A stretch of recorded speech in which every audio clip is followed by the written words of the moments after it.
Hi, I'm Rohan, and today I'm presenting my presentation on GuardMail AI. Every day people will open their inbox and trust that the filter right in front of them is just protecting them automatically. But the filter never really explains itself and goes further in to explain why it's doing what it does and how the customer knows that the filter is genuine and will help them decipher which emails are malicious and which ones are trustworthy. It'll just delete or hide or let a message through, and the user will be no smarter than before. So GuardMail AI is something that changes that. And it won't just block these emails, it'll actually teach a user to recognize the emails that are malicious themselves. And it'll do this one email at a time. So let me start with the problem that we're going to be solving. So phishing and business email compromise sit at the top of FBI's IC3 report, and it always outranks other crime types. And the economics favor the attacker. Spoofing a sender costs absolutely nothing, but one successful scam can make someone lose much more money than they've ever made. So meanwhile, the tools meant to protect us always work in silence. If you have a traditional spam filter, it'll move a message to a folder, and there'll be no explanation behind why this message is moved. So the user will never really see the near miss, and it'll never learn what a spoofed sender looks like. And the user cannot build an instinct that deciphers, again, a malicious email from a trustworthy email. Interesting. So the problem here is that most products are giving security, but they're not giving education, and they're not teaching the user. Let's go back to the title slide. Yeah. Once more, one down. Let's see. You did this next. Yeah. So you're here, right? Yeah. Okay. So what I was saying, right, is every single mainstream email filter is just a black box. It'll score a message, it'll make a decision, and it'll show you nothing about its reasoning behind why it flagged that email. There's no simple feedback loop, so users can't get better at spotting these scams. They'll just get more dependent on the filter. And GuardMail AI does something different. It'll take the opposite approach. So for every score, every flag, every decision will come with a plain language explanation. So we're not just going to filter the inbox. It'll provide an explanation on why it was flagged, and it'll also give a short quiz at the end, which I'll explain more on the education part of the slides. So first of all, we have to go into what is GuardMail AI. And to keep it simple, it's a risk-sorted inbox that will score every email from 0 to 100, and it'll sort it into a clear tier. So the most dangerous message will surface first. It is AI-powered. We use a large language model to actually read and categorize each message, not just to match the keywords, so we can actually understand on what's happening within the email. And it also is Gmail native, so all you have to do is log in with Google, and you'll have everything you need to set up the GuardMail AI.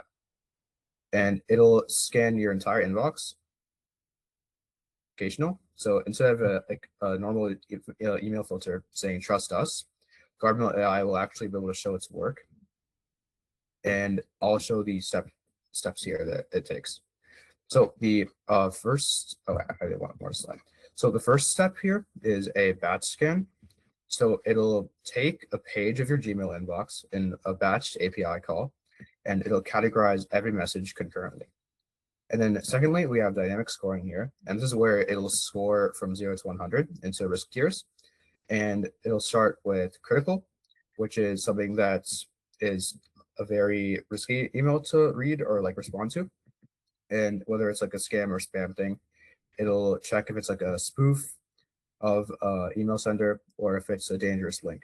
And then you have suspicious, which will just be it'll have less things that will put you in a negative. It'll have less negative effects on you if it's just a suspicious email. Sorry. And basically, X1 is safe, and this is just there's no risk at all reading this email or responding to this email. It's just an email notifying maybe, or if it's giving news. And it'll just check all of these through a behavior analysis. So you'll be able to see whether it's critical, suspicious, or safe email. So I went on a tangent. Rohan, Yeah. can you just move on to your demonstration quickly? We're kind of late, right? Is that Oh fine? yeah, we do this all the time. Okay, sure. Yeah. Yeah. So this is the landing page. It's just like with a blurb here, and then there's like scanning. There's three little things here. Like just to show like what it does. There's a how it works page, and oh, Cool. it'll take a second to load. 1 second. All right, here, and then it'll have like steps here, how it works. It'll have like a read your inbox thing. You can check if it's spoofing. There'll be like links. It'll check those links and see if they're malicious or not. There's risk scoring again, and then there's a reporting quiz. So let me sign in here. Rohan, are you in the same group as Monish? Yeah, yeah. Yeah, okay. So I think I've seen his version of this project before, actually. Okay. Interesting. So okay. I like how I see the differences in design here. Okay, let's see. So, So if I click on an email here, let's say it's spam email, it'll give me all of the plain text. So for all these links, CSS, Java, JavaScript, it'll give me all of this in plain text, and then it'll okay. scan all these links basically, whether they're external or not.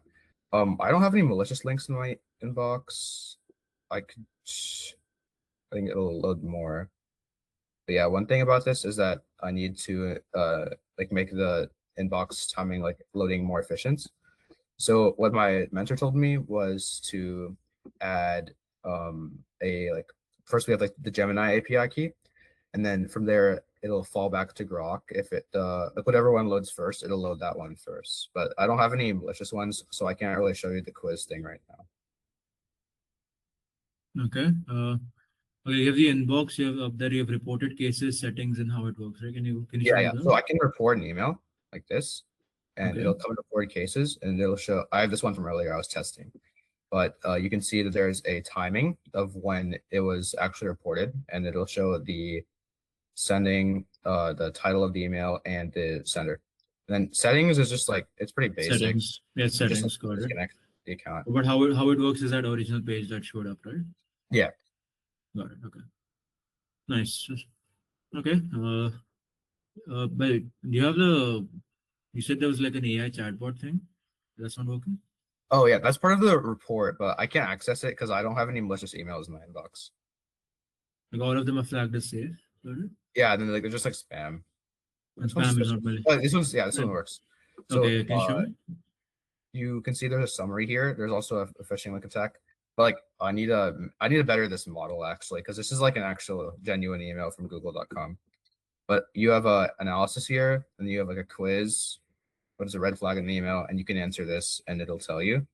So Mm-hmm. what's my suggestion? It's a phishing scam. It tells us here. Oh, this is what you meant by quiz, I see. So you have a more of an educational element here as well, huh? Yeah, yeah. It's like AI plus cybersecurity and also AI and plus education. Nice. It's an interesting approach there. Okay. Let's have a look. Okay, so the main question here that everyone's mind will be like, how does your like what do you call it, your deep learning or your machine learning model exactly work, right? Can you Yeah. just do this? Like, first, tell me what is the type of model you're using here exactly? We're using the like a large language model. We're using the Gemini API key right now. Okay, So so you're just like giving the email to Gemini asking it like, hey, is this suspicious right. one? I did try doing an actual model that would like train itself and learn off these emails, but there's too much going on, especially in like the plain text of the email, and I'm not able to generate like have a model read like this is like more of a string format, right? But I can't have it read Yeah, all this information and decide whether is it a scam or not yet, because there's a lot of different parameters just in this email itself. such as, can you give me some example of these parameters? For example, we've taken the entire email. We have to Mhm. factor in the address here. We have to factor in the subject. We have to factor in the actual like language it's using within the email, which is takes up a lot of processing by itself for the model. And then you also have extra things like making sure like there's a genuine logo using these hyperlinks. So it's like there's a lot of things going on to make sure, including this as well, like the address. There's components of an email that need to be seen for it to know that like an email is genuine and it's not just a scam. And part of that comes from like phishing emails being more like I wouldn't say like they look less professional. So using like a large language model, it'll actually like compile all of these different factors like the address, like making sure the email looks professional and genuine, having an address at the end if it's a company, hyperlinks to make sure everything looks nice, like with the logo and stuff. There's a lot of different things, is what I'm saying. Okay, so is it possible to do with a machine learning model here?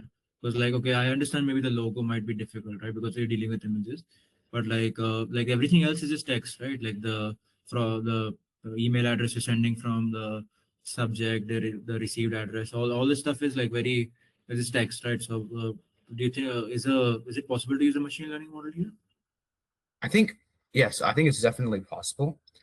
But because there's like the processing, I think maybe if I use like a server or something, it would work better. I should probably try that approach as well. But I was thinking I would be able to use an LLM and then also a like actual model in parallel. I think that would be the best case scenario. Okay, so both in parallel. Huh? Look, Yeah, so the they can come to a consensus between the two. Okay, let's say you're scaling this up to like a proper like app or something you're releasing, right? What problem could there be if you're just using LLMs? Well, if we're only using LLMs, the API key usage would probably skyrocket. So I think there might be needing like either I think load balancing would be too much on like the just the model itself because if we do parallel, right, then there'll be too much going on the like model side for processing. So I think with like the amount of users goes up, we should start with the local model or like the trained model, and we should have like a fallback to an API key for sure.